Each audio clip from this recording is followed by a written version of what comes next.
How to Land a TED Talk and Speaking from the Heart webinar. I'm Gertrude Mache here in beautiful Wellington, New Zealand, and I am going to share with you what has been my amazing journey as a speaker living in New Zealand, doing this full time.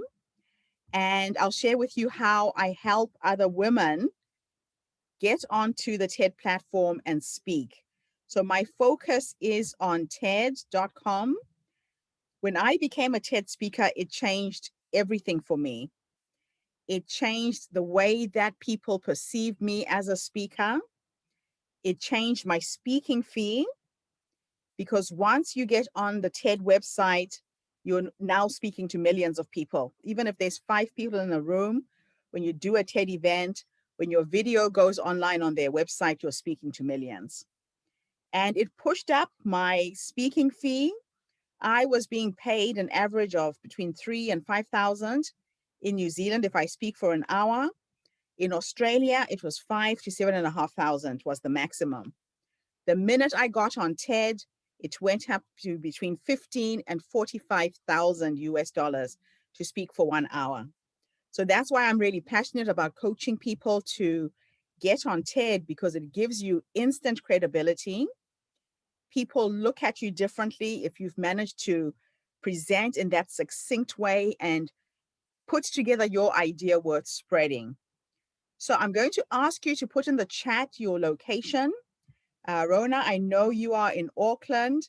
Shelly, please just put in the chat where you're based and we'll get started so I can get a feel of who you are. I do thank you too for filling out the form that I emailed.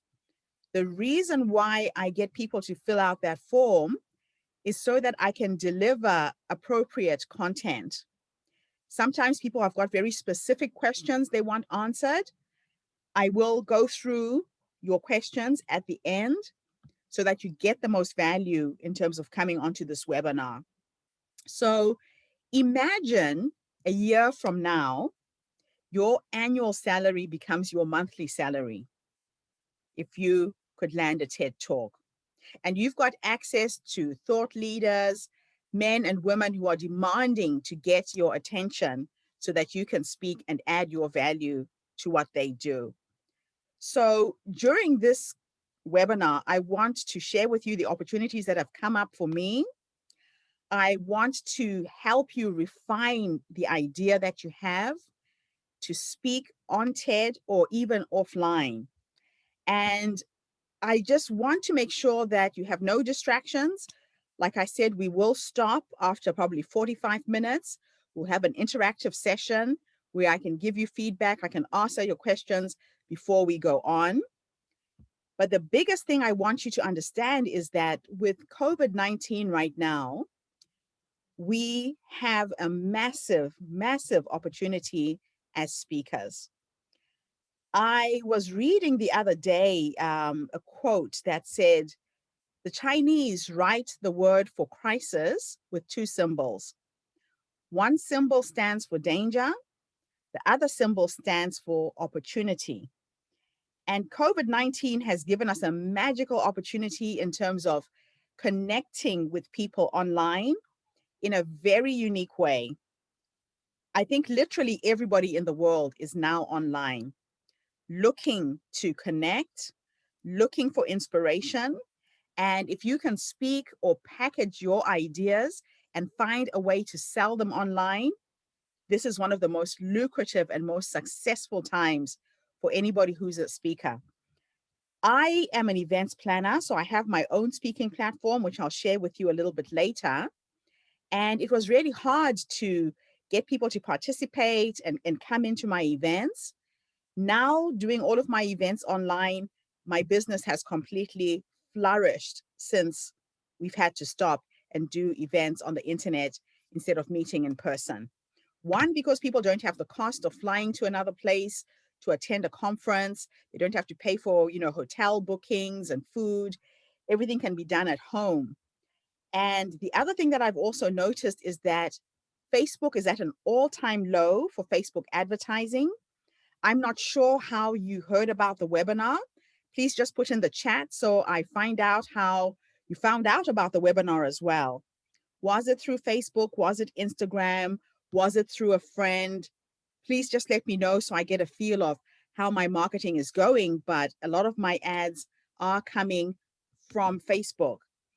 And you could pay an average of $1.50 to get enough leads to fill up a webinar and make it really worth your while to market and promote what it is you teach, what it is you speak about, and draw attention and create a digital footprint online. So it looks like most of you have found me through Facebook. Thank you for sharing that, Shirley and Rona. Liana, if you would like to participate, and Isha, if you would also like to just type in the chat where you're based, how did you find out about the webinar? And I will share with you what I've been doing with online advertising to attract my ideal clients and do a lot of coaching online. So we have this incredible opportunity. And what I want to share with you today is a process that works for a certain type of person. It's somebody who has a story that they want to share. You could be somebody who's developed a process in life or in business, and you want to find a way to teach that. It is great for change makers, people who want to change something in their environment and are trying to galvanize other people to come on board and be part of a movement or find out more about how they can help you further your vision and your mission. I particularly love working with visionaries, people who really think big, with tribal leaders so that I can help you identify and grow your tribe. And by tribe, I mean the people who follow your messages, who follow what you do in terms of a speaker. And really, I love working with social entrepreneurs. And I'll be sharing with you a little bit the opportunities that I would like to offer you in terms of the work I do with social entrepreneurship. So why should you bother to speak? I found that by going out and speaking, sometimes for free, I perfected my craft. I got so good at just being called at the drop of a hat to speak and didn't feel as anxious and as nervous. So speaking is all about practice. It's all about how to use your voice, how to use that nervous energy to communicate and connect with people.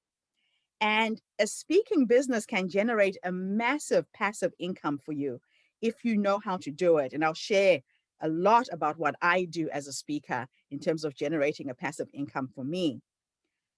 Now, I also want to help you think about how to repurpose your intellectual property and ideas. So you might come up with an idea and package it in the form of a book. It could be a video course. It could be a movie script. There's so many different ways that your ideas can be packaged, and your speaking can then be the vehicle that helps you sell those ideas and go out in a big way. To get on TED has become extremely, extremely challenging right now. It's very, very competitive. And it's competitive because of the prestige that comes with saying, I am a TED speaker. And I will take you through the application process on how to apply to get on TED. Their process is rigorous. It is extremely, extremely thorough. And unless you know exactly what the TED organizers are looking for, you might pitch yourself in the wrong way when you really had the right content that they would accept. So I'm going to take you through from the beginning to the end of a TED application process in this webinar. And then I'll show you places where you can find the TED events as well, so that you can get on TED and start to pitch yourself. The other thing I'd love to show you is if you are looking for a better way to operate your speaking business so that you can genuinely generate more time for yourself and earn more money while you're doing it. So it's all about not exchanging your hours for dollars, but finding ways of working smart online, creating what's called your digital footprint, which is what people look for when they are looking for a speaker. They will Google your name. They want to find out who you are. And so I am on a mission to help as many people, and in particular women, get on TED because it is a game changer. So we're going to start off with my finding out from you who you are, what your message is. Are you clear about your message so that you can get the most value out of this presentation? Then I'll take you through the TED application process. I will also take you through how to put together your speech. Every single presentation has got a model to it that you have to follow systematically in order to be able to say what you have to say in 15 minutes. As you know, most TED Talks are only 15 to 18 minutes maximum, and it is extremely, extremely challenging to be able to articulate a message from beginning to end. TED organizers are looking for people with ideas worth spreading. That is the tagline for TED, if you have noticed. So you need to prove that you live and embody your message. Who are you? What do you stand for? I have done 3 TED Talks on the same subject, but I found a way to position myself in different angles. So I'm going to unmute for a few minutes and ask you just to come online in one sentence. Each of you tell me, what is your idea worth spreading? If you're not clear, say that as well, so that by the end of this webinar, I can help you refine some of the thoughts and ideas that you have. So Rona, if you'd like to start, because I can see you there as the first person, then we'll go to Shelley, Liana, and Aisha. Go ahead and unmute, Rona. Yep, I would like to share my ideas on women migrants and how they impact the community that they are going into. Women migrants. Okay, so that's your passion. It's all about female migrants here in New Zealand and how they're impacting communities, correct? Correct. Yeah, that's right. Thank you for that. Shelley. I'm still a little bit unclear about exactly what I am wanting to talk about, but the gist of what I'm wanting to talk about is overcoming specifically women, but anybody overcoming childhood trauma, and specifically how we keep our children safe from abuse in childhood, and how we can be better prepared as parents to deal with it. Yes. Okay, excellent. So it will also probably be a personal story. Yes. Excellent, fantastic. Thank you for sharing that. No. Liana?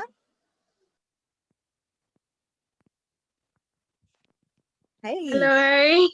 Hey. And do come on video, guys. If you feel like coming on video, come on video as well. I didn't know, so I haven't prepared any room. I'm on my bed. Okay, that's okay. Anyway, But you obviously have a passion for speaking. Yes, yeah. So it's really interesting. I'll keep it short, but yeah, I worked in migration, and the trauma that Shelley was talking about, mine's sort of similar, but I guess it's hashtag defying statistics.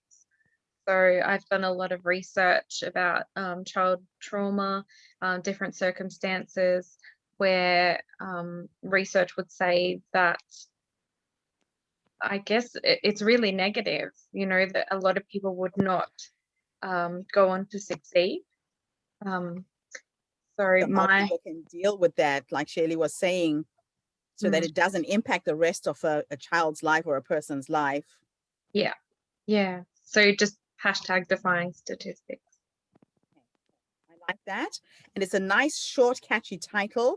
I'll be talking about titles as well for your presentation, because that again can mean you get into a TED Talk or not. Thank you for that. Thank you. All right. Last but not least, you want to unmute and just introduce yourself? And I hope I'm pronouncing your name right. Yes, I may be in the wrong forum because I'm a male watching wonderful this is women. open to men and women. It's an open webinar for anybody who wants to get on TED. Brilliant. My name is Isaiah Lahai. I'm currently residing in Australia, Melbourne precise.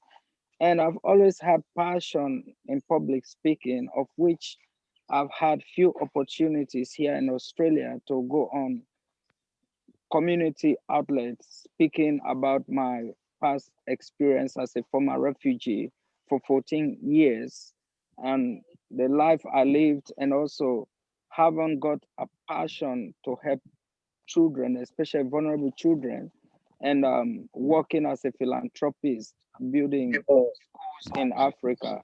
So I have got a passion to see how best we can enhance diversity, social inclusion in our society, and education for all, especially for the underprivileged.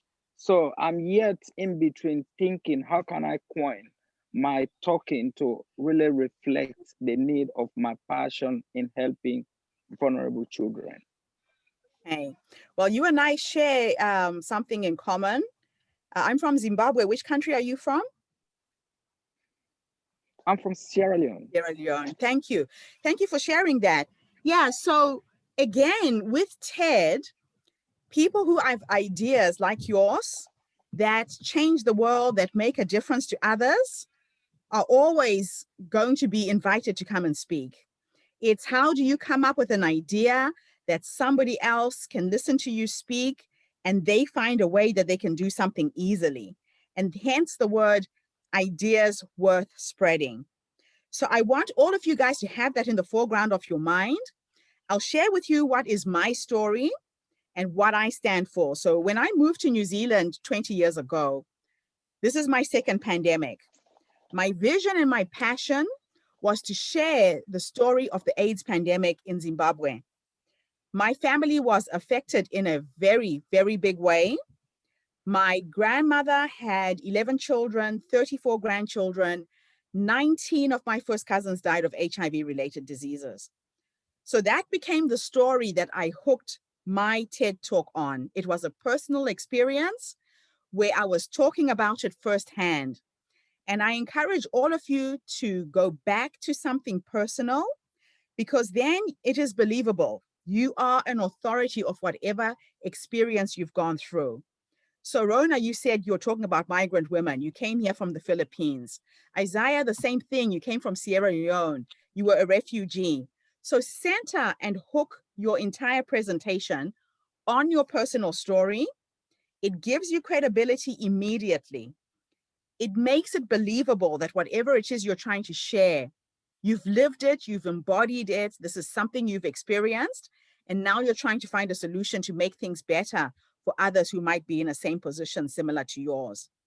So I wrote a book, and my speaking came out of my trying to sell this book so I could raise money to send back to Zimbabwe to pay for school fees for the vulnerable children in my village. And this book took on a life of its own. I started speaking for free for Rotary clubs, Lions clubs, any social networking group that needed a guest speaker. I would go and speak for free with a mission to sell 25 books a week.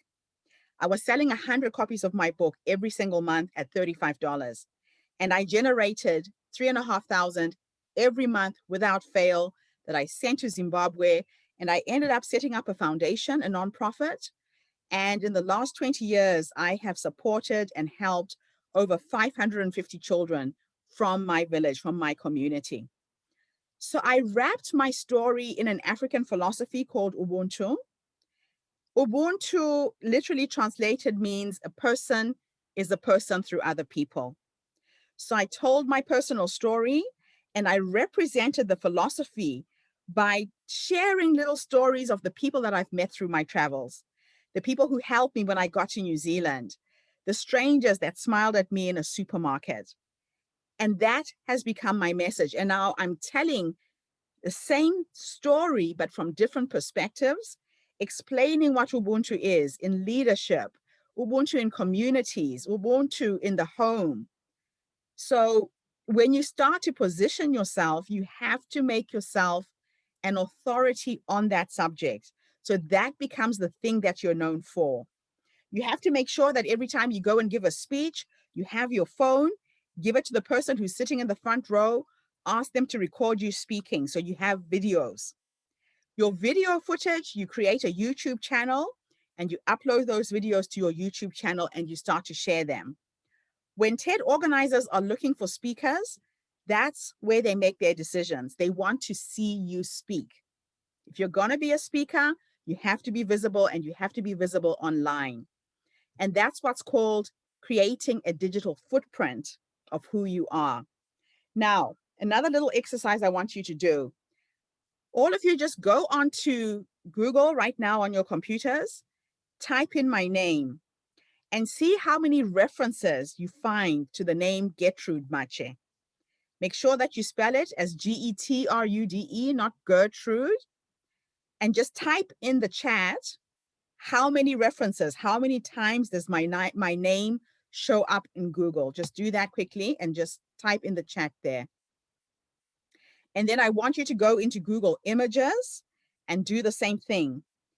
Click on Images and see how many photographs you see that are referenced to my name. Just do that quickly. This is a very interactive webinar. Thank you, Leanna. 2018. Shelly and Rona, do the same thing, all of you.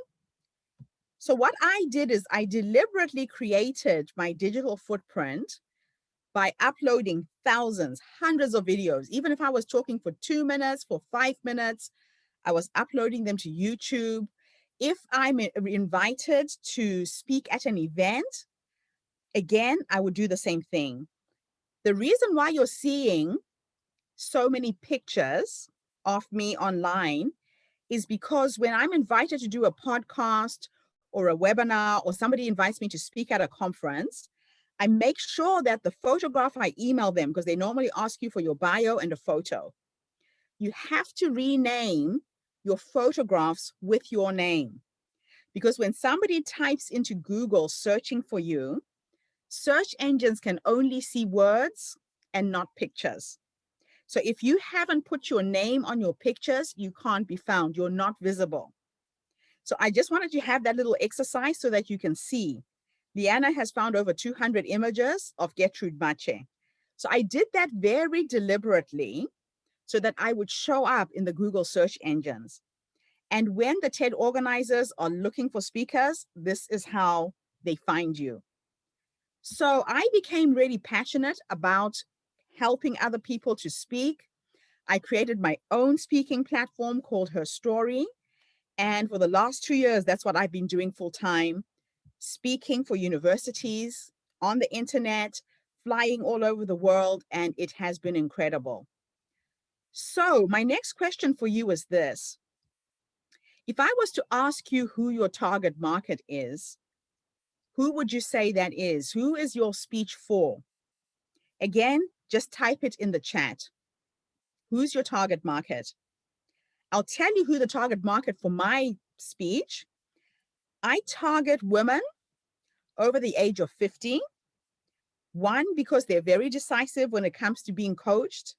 They know exactly what they want. They have the stories. They have the time to invest in themselves to be coached. Thank you, Rona. So it's women and they're Christian. Number two, if you say women over 20, Shelley, it's too broad. Is it from 20 to 35, 45 or more? The reason why I'm saying this is because when you are talking to a young woman from the age of 20 to say 45, the words, the language that you use in your marketing material, in your advertising is going to be very different from when you're talking to a woman who's 45 and over. And the narrower your niche, the more you can be specific as to who you're targeting, the more effective you're going to be. Does that make sense? You have to be very, very specific. Because when you go onto Facebook and you create a Facebook ad, they will ask, what demographics are you looking for? Is it men? Is it women? What is the age group? So if you spread your demographic to just women over the age of 20, your money isn't well spent. It's too broad. So you'd rather limit and target a certain group. And what's happened for me, because I know my target market are women over the age of 50, they bring their daughters to me. They bring their granddaughters. And because Facebook pushes out my ads, they also go out on Instagram. And because there's more young people on Instagram, I still get the younger demographic of women coming to work with me. So just learning how to market, how to create your target market is really important. Leanna, you've said you target people overcoming adversity. That's great, but again, way too broad. Is it men? Is it women? What is the age group? So try and narrow that down a little bit more so that you can be more effective when you start creating the speech and hitting the mark that you want. So I got a lot of results when I wrote my first book. I was getting paid an average of 3.5 to 5,000 New Zealand dollars if I spoke for an hour as a keynote speaker. The highest I got paid in Australia at that time was about 7,000. But the minute I got on TED.com's website, my speaking fee went up from anywhere from 15,000 to 45,000 an hour. And this is why I'm saying being on TED is a game changer. It is life-changing. So I now help people not only to speak, but to write their books. When you are a published author, it changes everything in the way people perceive you. It makes you an authority on the subject that you're talking about. And I found that I have made more money when I have a book that I'm selling at the back of the room than the actual speaking fee itself. Because when people come to events, they want to take a piece of you away with them. And if you can offer that piece in a book, again, more effective and more impactful. So Leanna, you have drafted a book, obviously not published yet, so we need to talk about that. And the rest of you, have you written a book or have you thought about writing a book? Just put that in the chat, give me some feedback so I know what points to touch on during this webinar. Okay, so every single speech has got what's called an arch, the arch of a story. I'm going to share my screen so that when you take away this information, this will be really effective for you in terms of how you can use this webinar. Now, every story needs to have 3 parts to it. It has to have an act 1, an act 2, and an act 3. In act 1 is when you are setting up the story. It normally helps if you start your speech with a question or a series of questions and get the audience to say yes or no or put up their hands, get them to react and respond to you in some way. It could be that you tell a very sad story that makes people cry, or you tell a funny story that makes people laugh. The reason why it's important for you to get people to react and respond is because you have 30 seconds to make an impression on people when they hear you speak. The first 30 seconds can determine whether people stay tuned in or whether they tune out and don't really take in what you're trying to say throughout the rest of your speech. So the way you start is extremely, extremely important. You could start your presentation with an act of surprise. I will email you the links to my 3 TED Talks. In the very first one, my act of surprise was that I started speaking in the audience. So the master of ceremonies announced my name and people expected me to come on stage from the back of the stage. Instead, I was sitting in the middle of the audience and that's where I started speaking from. So do something different when you are starting off your speech so that it really wakes up people, makes them curious, makes them lean in and want to know more about who you are. The middle part of your presentation is your confrontation. The confrontation is all of the things that have happened. The things that went right, you go up. The things that went down, you go down. So it's almost like drawing a graph of ups and downs and ups and downs and ups and downs and taking your audience on an emotional roller coaster of emotions where in 1 minute you might be making them laugh, in the next minute you're talking about something sad, but you have got to make them feel something. In Act 3, that's really where you give the resolution to your presentation. And the resolution to your presentation is what's called your call to action, where you give people very specific things that they can do to spread your idea worth spreading. So for example, if we go to you, Rona, you want to talk about immigrant women, the things Yeah. that they have done in this community. And you could say something like, the reason why you should employ or engage with immigrant women is because they have had amazing life experiences to get to New Zealand. They have so much to offer and they're determined to build a new life. They will work hard. So you have to kind of give the benefits of why people should be engaging with you. That will be the resolution to your speech. It's called your call to action. And normally it could be something that you summarize with an acronym. Like I had one lady I was teaching to write her speech, and she talks about peace, P-E-A-C-E, and every single letter stood for something. So use as much as you can of your story, but summarize it in a way that people can take it home and do something with some action steps that you have shared. Does that make sense? Yes, thank you. Excellent. So that is what's called the arch of a story. And I recommend that you all watch a TED Talk called The Secret Structure of Great Talks.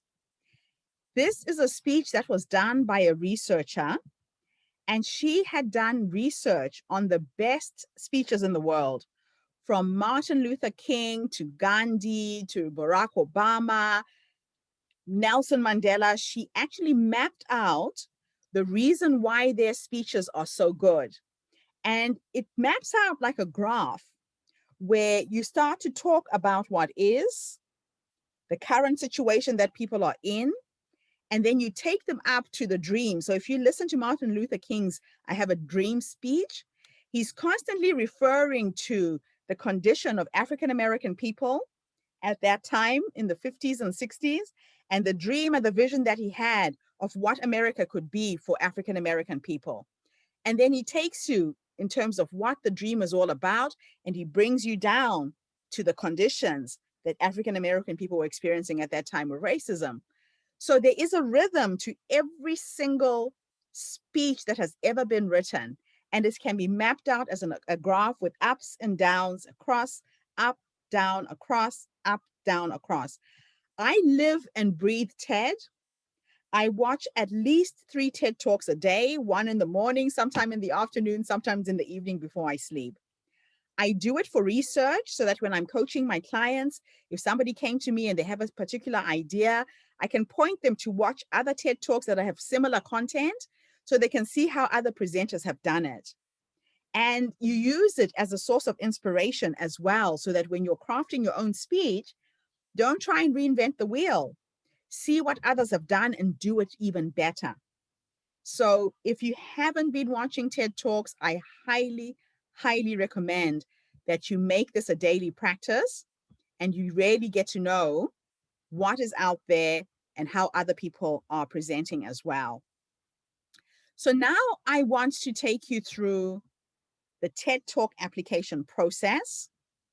And I will email you this document so that you can apply it to yourselves and really get to understand what are TED organizers looking for when they select speakers.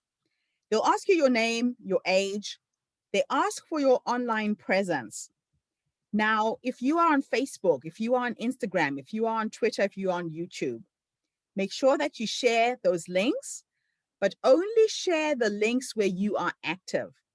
So if you haven't gone to Facebook for the last 2 years, there's no point in giving them a social media platform where you're not actively engaging with people. So make sure that you share the platforms where people are responding to your posts, people are connecting with you with regards to your subject. If not, don't share those links, because then it looks like you're not doing anything towards sharing your idea. They will ask you for your company or your organization. If you don't have a company or you haven't created a specific organization, write down organizations where you volunteered for, write down organizations where you are mentoring other people. You might be working with a refugee service and you're just going there as a volunteer. Put the names of those organizations and in the brackets, the capacity in which you're involved. If you are part of a Rotary club, write down, I'm a Rotary speaker, or I'm a Rotarian and I participate in this particular club. They'll ask you for your photo. Never give TED organizers one photograph. I have a link to a Google Doc drive where I've uploaded several pictures of me wearing different outfits, looking different. You never know which photograph will make an impression on the organizers themselves. So don't pitch yourself with one photo. And make sure that when you give photographs, you go for a professional photo shoot. Invest in some really good headshots of yourself. They have to be crisp, they have to be clear, not just giving them some kind of a fuzzy picture that they can't even use for marketing and promoting you. They say a picture tells 1,000 words. If you have a particular branding strategy around who you are as a speaker, make sure that you're using your branding in those photos as well. And I'll be talking a little bit about personal branding for speakers a bit later. They'll ask you for your speaking videos. So wherever you have ever presented, start collecting those videos. If they're not on your website and on somebody else's website, just list the event, the date that you spoke, and the link to the video so they can see you actually speaking. If you haven't been speaking, you have to start now. Make sure that you are finding those speaking opportunities. Right now, if you go onto the Rotary International's website, rotary.org website, and you put in your zip code, you will find 5, 6, 10 Rotary clubs in your area where you can pitch yourself as a speaker. Every single week, they look for guest speakers. And you can go in, you can share your idea. It's a great place to practice and gain confidence. So please make sure that you start looking for those free speaking opportunities just to practice your craft and make sure that you perfect it. And then get somebody to record you speaking and put that on your application. They'll ask for your address, they'll ask for your email, your phone number, your occupation. They will ask you for a bio. Your biography has to be written in several ways. I have a 50-word bio where in 50 words, I can synthesize exactly who I am, what I speak about, and what I stand for. Then I have a bio that's about 150 words. Then I have one that's about 250 words. So depending on which TED platform you are applying, they might ask for an abbreviated version. Just be prepared that you can pitch a bio based on having 3 different bios that are different word counts. They will ask you, what is your proposed idea? Now, when we started a little bit early, Rona, I think I was talking to you and Shelley and asking, what is your proposed idea worth spreading? This is now where you have to think about how to explain your idea in 2 minutes, because they will ask you to record a 2-minute audition video where you synthesize exactly what is the idea worth spreading. So if you haven't thought about that, this is the time to think. Start thinking about a catchy title for your presentation, and it shouldn't be too long. The shorter, the better. You can use a combination of words that are unusual, that can make people curious. I normally look for titles by going onto the Amazon.com's website, and I Google books that are in line with the theme of what I will be presenting. So, Rona, I'm going to keep going back to you because I got to talk to you a little bit. Go onto Amazon and type in immigrant women as a search word and see what book titles are popping up.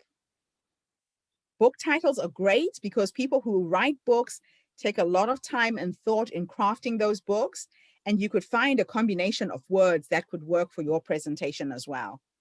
So if you have thought of a title for your presentation, please type it in the chat so that I can get a feel of where all of you are. A title for a speech is just as important as a title for a book. They will ask you, why does this idea matter so much to you, and why are you passionate about it? So this is now where you have to show your personal story. Why am I passionate about helping disadvantaged women and children? Why am I passionate about working in the refugee communities? Because I've had that experience. Why am I passionate about immigrant women? Why am I passionate about making sure that children who've been abused are taken care of? So your passion has to come through when they ask that question. Your conviction has to come through. So Liana, you're the one who's just typed in hashtag defying statistics. That's really good. And also try and make sure that the title kind of makes sense in terms of adding the key words of what it is going to be about. That also helps. I know that there's some speakers who use what's called disruptive marketing. And I think what you're doing there is a form of disruptive marketing, where you're using a combination of words that makes people curious. What is she talking about? What statistics are you defying? So you've kind of posed a question in my head. If I hadn't known what your speech is about, it draws me in with curiosity. So that's really a nice way to do it. And as a hashtag, it could start trending as well. So that's really good. The rest of you, if you're not sure, just type in "not sure yet," so that by the end of this webinar, we can see how we can help you refine your title. Embracing diversity as inclusion is in helping vulnerable children. Okay, so diversity is a huge, huge, huge topic right now. Isaiah, that's a really good title. Inclusion, again, is another excellent word, keyword that people will look for if they're looking for a specific speaker. And Shirley, just try and think of anything right now so that by the end of the webinar, I can help you refine what a possible title could be. So just type in anything and we'll have a little conversation around titles a little bit later. Okay, the application form is very long, so I'll forge on. They will also ask you, how is this a new idea? Now, I talk about an ancient African philosophy. There is nothing new about Ubuntu. So when I answered this question, I mentioned that a lot of people think that Ubuntu is an operating system by Linux. So I talk about this philosophy. I'll type it in the chat. And whenever you Google Ubuntu, sorry, I sent it to you, Shelley, instead of everybody. I'll do that again. Linux software pops up. So I decided that this word was taken from Africa. It was used to create an operating system, and a lot of people in the world don't actually know that it is based on this African philosophy. So I decided to reclaim the word and put it back into the world in its traditional form.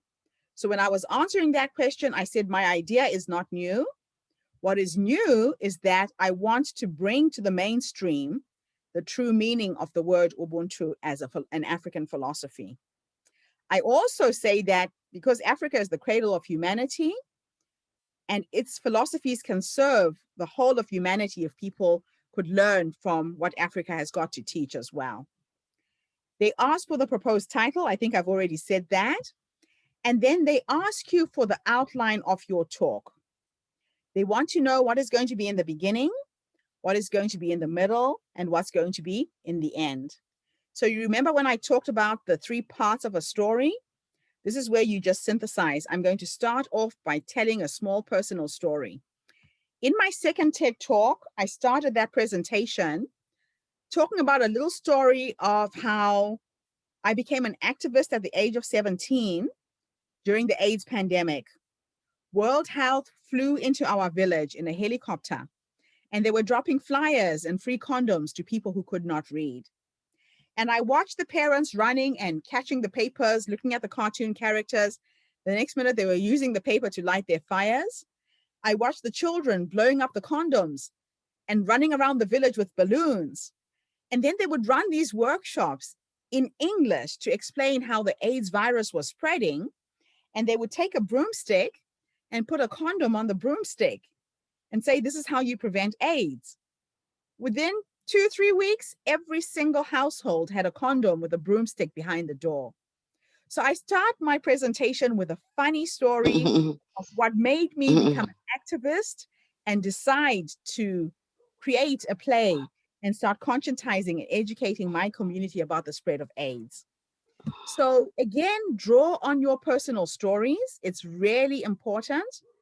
And try and use humor as much as you can to engage your audience as well. They'll ask you the length of a presentation. It should be between 12 and 18 minutes.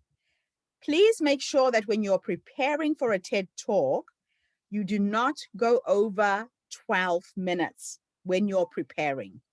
What happens when you start to speak is that you get a reaction from the audience that slows you down. So if people laugh, people react.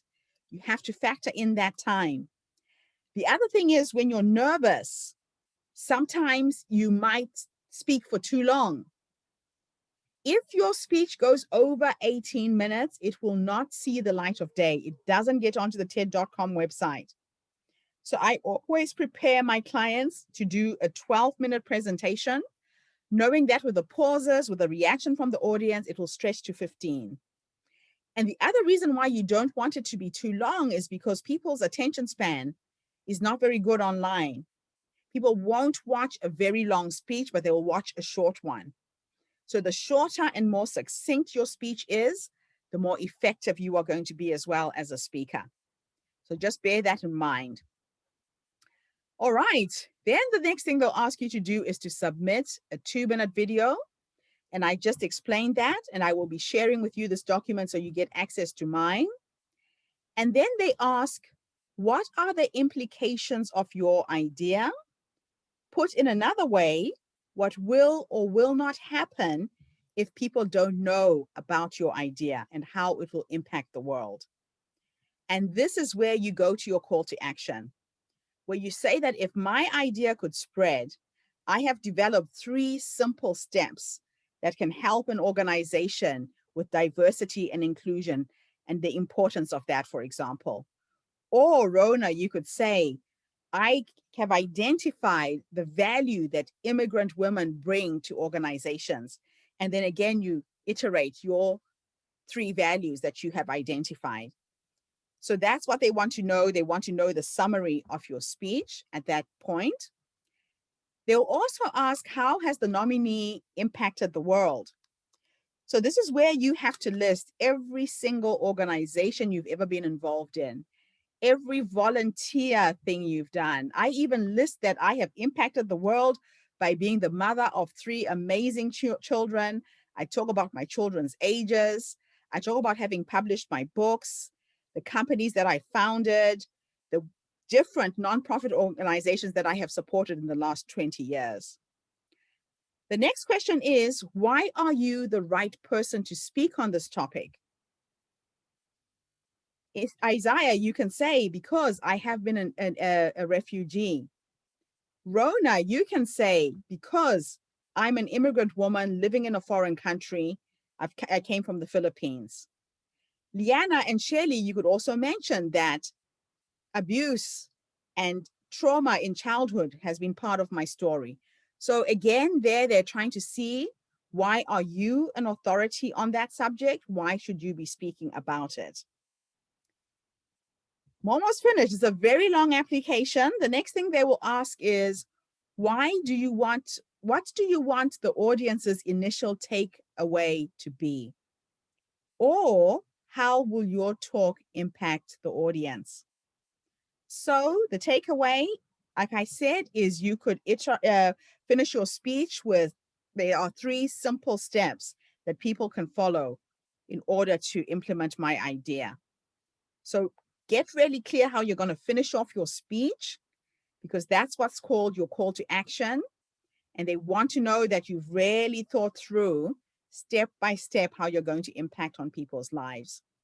So what I did with my second TED Talk, I called it Ubuntu 2.0, Humanity's Operating System.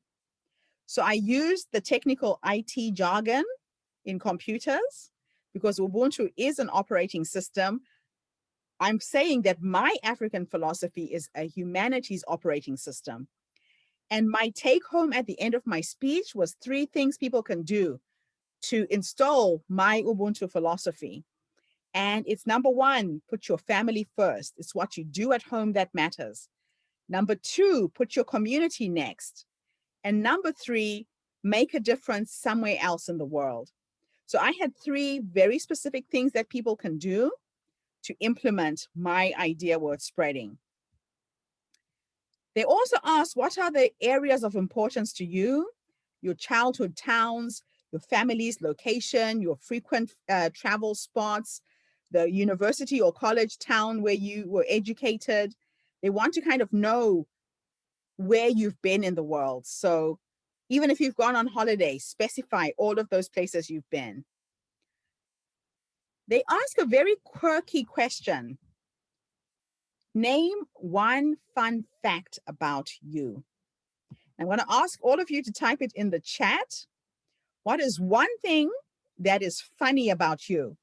So the one fun fact about me is that I am an African woman with a misspelled German name. So if you all noticed, my name is Get Rude and not Gertrude. My name was my grandmother's name. My grandmother was brought up in a German orphanage. So when colonialists came to Africa, they would forcibly remove children from their parents and throw them in orphanages. So she didn't know her African name. She didn't know her parents. And my grandmother said when she turned 6 and she could read and write the English language, she dropped the R in Gertrude as an act of defiance. She decided to get rude just to make the nuns crazy. And they would beat her until she was black and blue, and she refused to change it back because she was very bitter that she never got to meet her own parents. So in Africa, our names mean something. And if I put back the R in Gertrude, I kill my grandmother's story. Every single African person's name has a meaning. There's a story to it. And so that's what I shared as the quirky thing about me. So let's see, what are the funny things about you? I am an African man married to 1 wife. Okay, thank you, Isaiah, because a lot of African men have got more than 1 wife. All of you just type in one funny fact, one quirky thing about you, and really think through what that could be. The next thing they'll ask you is, what are your favorite TED Talks and why? Now, remember how I said that I live and breathe TED? I look at other people's presentations. I want to see how they've done it, what's effective and what's not. My most favorite TED Talk is probably 5 minutes long. It's by a guy by the name of Derek Shivers. And he did a TED Talk called How to Start a Movement. It was short, it was simple, it was to the point. And I was actually able to replicate what he said in those 5 minutes and start a movement of my own. So start researching, watch TED Talks, see which ones impact on you the most, and list the reason why you like those TED Talks. It really gets them to see that you understand what TED stands for. Almost finished with the application. Okay, next question. What do you hope to learn out of the TED speaking experience? Or why is TED Talk the right platform for you to share your idea? So I said that I want to learn by being in a room with like-minded people who think outside the box. And I know that the TED platform attracts those kind of people. And the reason why I feel that this is the right platform to share my idea is because I know the credibility that comes with TED. I know that once my speech gets on the TED's website, I'm now broadcasting my message to the world. So what is it going to be for you? Think about that really clearly. They will ask for your speaking experience, academic, professional, or personal. So this is now where you list every single place where you've spoken, the name of the event, the location of the event, and how many people were in the audience. So I've spoken in front of 10,000, 4,000, 3,000 people. My smallest groups are probably 200, 100 people. Just make that list and highlight so they can see how confident you are and where else you've spoken. So that is the end of the application process. So I'm going to ask you all to come on video. If you've got any questions before I move on to the next section, this is now a time for me to pause and take your questions so that before we move on. You can unmute if you want to say something and just jump online, or even just comment in terms of the application process if you've learned something new that you didn't know before. Get through this, Isaiah. Yes. I've really been very impressed with the way you give us the breakdown about this process. And I've done some speaking and I got few videos on YouTube, and also got a website through which I channel my charity passion to help children. But I'm so grateful that you've been very open to share this vast knowledge of your time and experience in speaking with us. And I will kindly request, hopefully after you finish with us, to have a word with you, because I really, really want to dig deep into knowing more about how I can enhance my talking experience. I've had a lot of speeches given and I got a lot of videos about it, but I've Now you have to not just really put it all together. yeah, I've not been able to really have someone like yourself with vast experience and knowledge in, organizing things like what you are giving us. So thank you so much. Yeah, I'm going to share with you at the end of the webinar how I help people. I will share with you the different platforms that I can put you on where you can speak for free so you could practice. I'm actually recruiting speakers right now for an event that I'm curating in March. I'm looking for both male and female speakers. So thank you for sharing that. I will definitely fill you in on how we can work together further if you need support and help. I would definitely need. Thank you so much. Awesome. Rona, any questions, any comments? Then Liana and then I've learned, Shelley. yeah, I've learned a lot. I speak a lot in our church.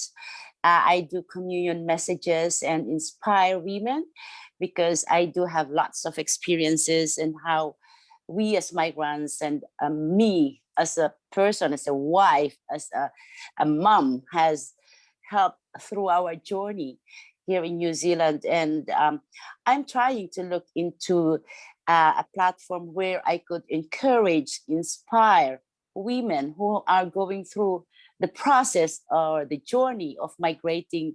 And not only that, although to be honest with you, I'm not really into TED yet, because I want to start small.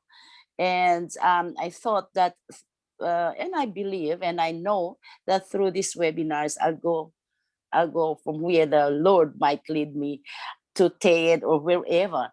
But at this point in time, I'm here in the first place, would like to know more on how to improve my skills, how to reach out to people whom I could share my knowledge, my experience, and in the process would encourage them as well. Yeah, that's from me. Thank you. Thank you, Rona. You have to start somewhere. Awesome. Liana. Hello. Hey. Hey, I just yeah, I'm taking it all in. I think I keep typing things and then deleting them. So I think I've just got a lot of background work to do. I think it's really difficult for me to think about men and women and age, because the issue so I'm a survivor of family violence. And then with that, according to statistics, like I should not be alive and I definitely should not have succeeded.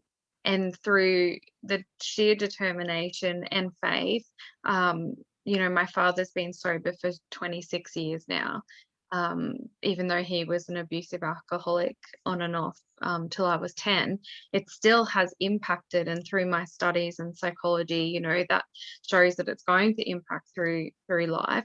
And then I've gone on and I've done law and I've achieved the goals that I've set for myself.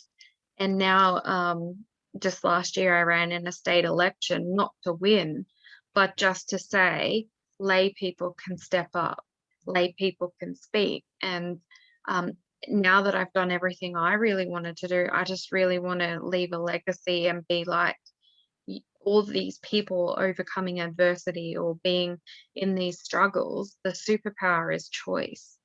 And so I grew up in Western poverty, and that's very different to underdeveloped country poverty. But nevertheless, that's where my passion and compassion comes from, for helping people like migrants and going into migration law and refugee, being a refugee advocate and things like that. But then I grew and developed into property law, and I saw the other side of things where, there's you've got to, there's lots of regulations and bureaucracy. And so I've seen both sides of life, of both. So I really think that defying statistics, you have a TED talk. If I was to think about who your avatar is, it would be a presentation for some young person, teenager,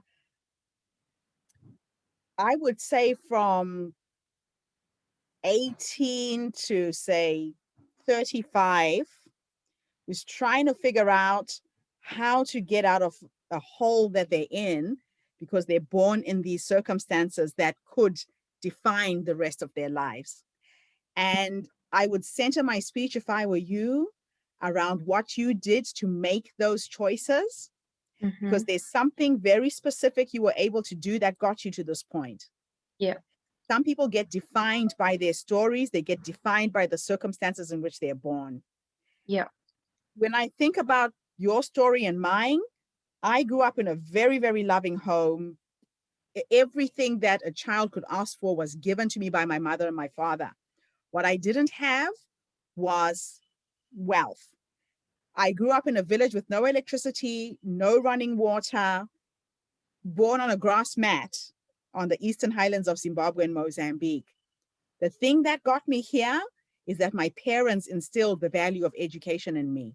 My father would say that if you are educated, you will get out of poverty. And I believed him. I wasn't a straight A student, but I worked hard to get those grades. I just defied everything. I should not be here. I shouldn't be a successful entrepreneur living in New Zealand who's created 7 companies that have generated millions of dollars. I shouldn't have a foundation that sponsors 550 children in Zimbabwe. I've set up hundreds of cooperatives for women all over the world to get them out of poverty. So like you, I've defied those statistics. When I look at where I come from, I speak because I want someone like me to see me and see the example of what's possible. Yes. Does that make sense? Yeah, so definitely. You can dig deep into what is it in you that got you to this point. For me, I know it's my parents. I know that my mother, my father put this thing in my head that I could have anything I wanted if I wanted it. If I could visualize it, I could create it. And I can actually decode exactly how I did it. So it's going to be interesting how you're going to do this. And I'm really looking forward to seeing how you put this speech together. I think there's a few things with mine. So one is, I just want to say before this goes on, my parents did the best that they could. So this is not disrespectful to them, and I love them dearly, and we have a good relationship despite everything that's happened. And through the that circumstances they were in at that time that created that environment, correct? Sorry, it just cut out a bit. I was saying it's just the circumstances they were in at that time and the environment that they were in that created the possibility that you wouldn't have been able to get out and get anything done, right? Yes. Yeah. So And imagine they didn't know themselves, you know, like they had a background, like in the drafted book I say, you know, alcoholism was sent down in our family as quick as a bottle cap could be taken off, you know, like they didn't have the best role models for themselves. So it's nothing for that either. And I think God is a big player in our story, like the restoration and reformation, and just to see our family now. But I'm happy to hear that. Sorry. but I do want to take it further, and because I want this to be able to be, when you say target audience, to be given to anyone, no matter the faith, because I respect everyone's journey. And just because I believe and have my faith in Jesus and God, it doesn't mean that everyone else has to. So I really believe there's a cycle, and I've been digging deep, and for this, it's like you actually have a process where you have to, and forgive the swear word, but people have to, it's a colloquial language in my terms now, but you have to admit and accept the crap. There's a process in that. Then you have to sit with that shame, and then you have to sit with that growth, and then overcoming it and seeing that there's consequences and then choices for your new life. And then losing that identity, because I lost my whole identity when I left home, because I was such a strong person and I kept everything together. And then I realized, actually, I'm not an extrovert. Actually, I don't like being the strong one. And do I really like broccoli? Like, these are the sort of things that just you have to go through. And then actually, what do you want for your life? And I think there's a massive, and so they're probably the 4 steps that I would really like to share with people in the journey of getting hope, finding new hope and a new world through the superpower of choice. And that choice is just one different choice a day. I like the superpower of choice as a title as well. Sorry, that just because sometimes when you're talking, there's going to be combinations of words that jump out. Yeah. Nice. No, I appreciate it. Choice. That's nice too. Thank you, Leanna. That is really nice. You sound very clear. You sound like you understand the process that got you to where you're going. And now you just have to try and pack that into a 15-minute speech. Yeah. And do all these Rotary talks now. So, yeah. And if you need help, I can help you with that. I'm a Rotarian, so I introduce people to Rotary clubs. So let's get in touch afterwards. Thank you. Sounds great. Thank you. Okay, Shelley, last but not least. I think that so far my biggest takeaway or my biggest concern is getting the talks like under my belt, like going out and doing the free talks and putting those together, and just developing, I suppose, my resume. I think is sort of, I'm like, oh, okay, it's quite a lot more than what I expected. Yeah, it is, but you just do it one at a time. You'll be surprised within 3-4 months. You've got 5, 6, 10 presentations done, and your resume starts to look good. You know, like I was saying. That was going to be my question, is roughly how many talks do you think you need for a TED application? I have coached people who don't even have a video, but the audition video we put together makes an impression. Oh, good. Okay. So it just helps to show that you have been doing this. You have been sharing your idea. But it doesn't mean that you won't be picked because you don't have an online presence. It just helps. It really helps add to your chances of becoming a TED speaker. Okay. Awesome. That makes sense. Okay. All right. So we'll move on. So when I coach people to talk, my coaching program is called Speaking from the Heart. Now, a lot of people practice their speeches. They go to Toastmasters and they get so perfect word for word in terms of what they're trying to say. to a point where they don't connect with the audience. And it's mostly because they're in their heads trying to remember the words. So when I coach people to speak, I coach you to thoroughly memorize your speech as much as you can from beginning to end. But don't get fixated on saying it word for word. Does that make sense? The reason is when you are trying to remember what you're going to say, you're in your head and you're not in your heart. I started studying with the Heart Math Foundation online. If you've never heard of the Heart Math Institute, please Google this organization. They have got all kinds of free courses. The Heart Math Institute talks about the use and the power of the human heart when you speak. Our hearts have got a magnetic field that spans the length of your arms. And whenever you know how to communicate from your heart, people feel it. You know how sometimes you can walk into a room and before somebody even opens their mouth and says anything, you get sort of weird vibes about them, or you feel strange, or there could be somebody who walks into a room and they're so uplifting, they just lift your spirit. If you learn how to use your heart to speak, you will become powerful, powerful speakers. So it's not about being technically perfect when you present. It's about being emotionally perfect, because the language of humans is emotion. So remember in the beginning, I was saying that you have to make people laugh, or you have to make them cry, or you have to make them feel something. You have to make them respond to you as you speak. So if you pose a question, you have to say, put your hand up if this has ever happened to you. And people will physically put up their hands. That is engagement. Unless you get people to physically react to you when you're speaking, a lot of the learnings, a lot of what you're trying to say gets lost. So please bear that in mind, that to give an engaging presentation, even as we were doing this webinar, a lot of the presentations right now are being done online. So imagine if you guys had come online and I had just sat here and talked for 1 full hour. You might have even lost what I was saying, but I've been pausing. I've been asking you guys questions. I'm engaging you. I'm getting you to type things in. There is now a need for us to learn how to communicate using videos and being on a computer.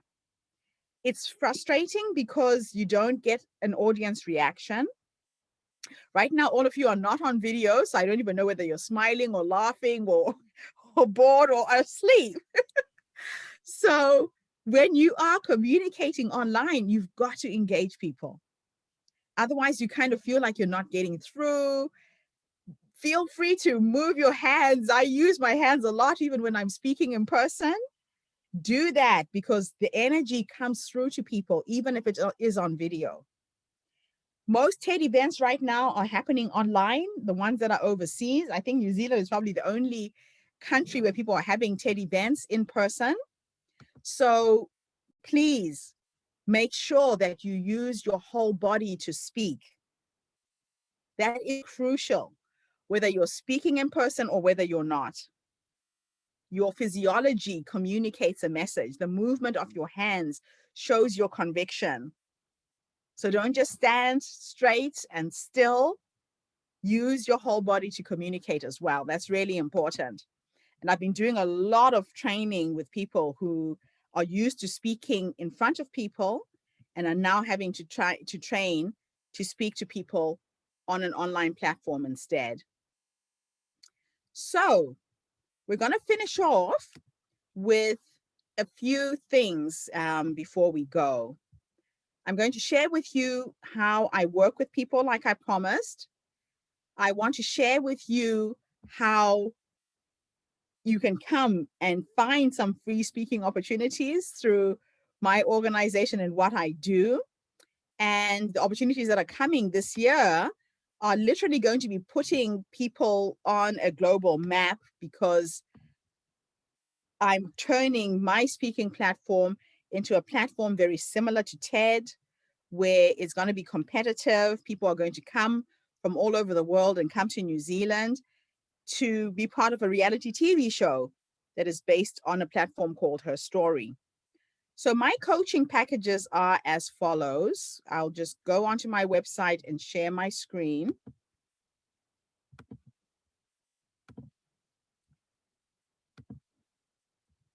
And I'll move you guys to the side. Okay, my silver speaking package is $2,997. All of my prices are in US dollars. In this package, you get access to a video course, which has 34 videos. And I've really handcrafted each of these in helping you decide what is that TED Talk? How do I make it unique? How do I compose something that is perfect and to the point? Thinking about the title, understanding what TED organizers are looking for, how to apply for TED, which is part of the module that I've just shared with you now in terms of the application process, and how to present, and then how to share your video once you get on a TED platform. And I'm going to be offering a small bonus if you agree to speak at one of my events as well. In the second package, it's $497. And in this package, you get everything I've mentioned in the first, but you also get published in a book. So I have a publishing company here in Wellington. I help speakers to publish their books so that you gain that extra level of credibility. We help you with the book cover design. We can even ghostwrite a book if you need ghostwriting. So the middle package, you're coming out with how to get on TED, plus you come out as a published speaker as well. The last package is a package that I offer people who want to take their speaking to another level and become professional speakers for life. If you want to create a 6-7 figure speaking business, that's the package that I would offer you. And what I'm doing in today's webinar is I am offering these packages at 50% discount if you agree to come and speak at my event. Let me explain the event that I'm organizing at the moment. So I have a platform called Her Story. I invite 75% women to speak and 25% men. So Isaiah, I look for people who are working in projects that are focused around women and children primarily, the elderly, the homeless, and the disabled. It is a social impact movement where I have hundreds of speakers coming online and sharing. So for the month of March, I need 15 speakers every single day. I think we're now at 365 speakers, so we're almost there. And you get to do a presentation very similar to TED. You get access to my coaching program. If you come in at the 997 and the 447, at $97, you can just come in and speak and practice. If you can't afford, we've got a scholarship program where you can be sponsored by one of the people in my community. So we are a group of women who are trying to uplift other people, to learn how to speak, to deliver their presentations, and to eventually get on TED, but to really elevate their projects. In terms of social impact, we look for projects that we can support financially. So the money that is generated from my business is given to small grassroots organizations. So that, Isaiah, if you said to me, Gertrude, I want to start a project in my village, and this project is going to feed children and make sure that they get a meal every single morning, I know that I can generate $5,000, $10,000 to support if I know the person who's involved, the school that's involved in Sierra Leone or wherever you're from, and that the money is being delivered directly to that community and there's a social impact being made. We are going to be creating a reality TV show where we highlight all of the places around the world where we are having social impact. I have set up cooperatives in Southeast Asia, in Malaysia, in Singapore, in Bali. I have set up cooperatives in the Caribbean, throughout Africa, and with very small amounts of money where, for example, I could buy 10 sewing machines and 10 overlockers and start a sewing project and empower a group of women to get out of poverty around their sewing. Rona, in the Philippines, I've been working with a friend of mine in terms of creating virtual assistants Oh, People yeah. in the Philippines are great on the phone. A lot of women just need access to a computer or a laptop. So we are busy connecting computers and laptops and setting up VA virtual assistants Resistance. in the Philippines. So Oh, that's thank you. that's the reason why I'm on this planet, is to make sure that I can empower as many people to learn to use their voices and to make Bless an you. income from it, so that you can make a difference wherever you're from. That's So true. You are speaking, but let me just interject, as please. I don't think it was a coincidence when I saw your details on Facebook, and I don't know what spirit really quickened me that, despite the fact that it was introduced as women, but I just went straight away without hesitation and I uploaded my details. And looking at the time difference between New Zealand and Australia, I just decided that let me try, maybe the webinar is on. That's how I came on this day. But I think and I believe you are the right person I have met at the right time for the passion I have. But we'll talk about that after this. Azariah, what I'm trying to do is to inspire people who are not in their home countries, who are in the diaspora, wherever we are. Rona, you're from the Philippines. I'm from Zimbabwe. How can we go back to our communities and help? We can do so much from the outside than when we were on the inside. You just I make couldn't me even cry. feed- Sorry. You make me cry. Rona, I couldn't even feed my children when I was in Zimbabwe. I have 3 kids. Mm, When you I came to make New Zealand, they were 3, 12, and 10. I couldn't even get a job living in Zimbabwe. But what I have managed to do from the outside to help 550 kids get a meal every day, go to school. Yeah. If I can put that seed in other people's hearts, then I know that my reason for being has been fulfilled. I know.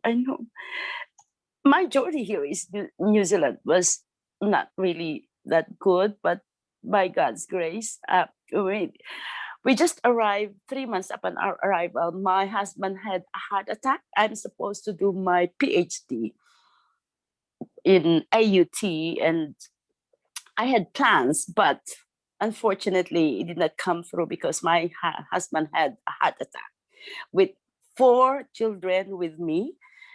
And back home in the Philippines, it was nice and cozy and comfortable. But when we came here, it was really, that's where I experienced how it felt to be having nothing in front of your table with your kids. A new country. In a new country, we didn't know anyone. And that was a challenge for me. Yeah. So that's my story. That's But my you story. survived, and now you're Yes. empowering others, and that's the magic. Yeah. So my website, people, is theherstorycircle.com. I've just put that in the chat. Please go into the website, upload your information. If there's anything that you don't have, just say, I will send it via email so you can get past all of the questions. And let's see how I can help you achieve your goals. Like I said, all of my coaching is 50% if you come and speak at my event. If you want to find a way to make a living through the speaking, again, just tick on the box where I've asked, would you like to chair an event? Isaiah, I will be seeing you very soon. My daughter lives in Melbourne and she's having a baby in June. So for June, for I don't know how many months I'll be there so we can meet in person, and I'd love to see how I can help you lift the story, and you can get support from here to do things back home. And Leanna and Shelly, we are all here in New Zealand for a reason. I'm looking for projects that I can support locally. Anything to do with domestic abuse, violence, anything to do with empowering women and children. If you know anything, please make me aware of it so I can be a part of that as well. We have started lifting all kinds of small projects. I've been working with the Maori health service providers around teenagers and at-risk youth. So please shine a light on the areas where through what I'm doing, I can make a difference as well. And especially in helping you with whatever you're trying to put together. Oh, Deanna, you're on the Gold Coast. Okay. I don't know why I thought you were in New Zealand. Okay. Awesome. But wherever it is you are, we're having a conference in Brisbane. So again, I look for projects wherever we have a presence. So for the month of March, the first 4 days are going to be on New Zealand time. The next 9 days is 3 different time zones in Australia. The next 9, it's Africa, the UK, and Europe, Switzerland time. And the last 9 days of the month is going to be the United States and Canada, Eastern, Central, and Pacific time. So I'm looking for speakers in all of those areas. If you know anybody who wants to be a speaker, please just send them to my website, get them to register, and help me get the last 100 or so speakers that we need to speak. Thank you. Thank you. Thank you. Thank you all for coming. If you want to unmute and say a few things before we go, you can do that. But it's been an absolute honor to be able to share my story with you and see how I can be of assistance to help you move forward.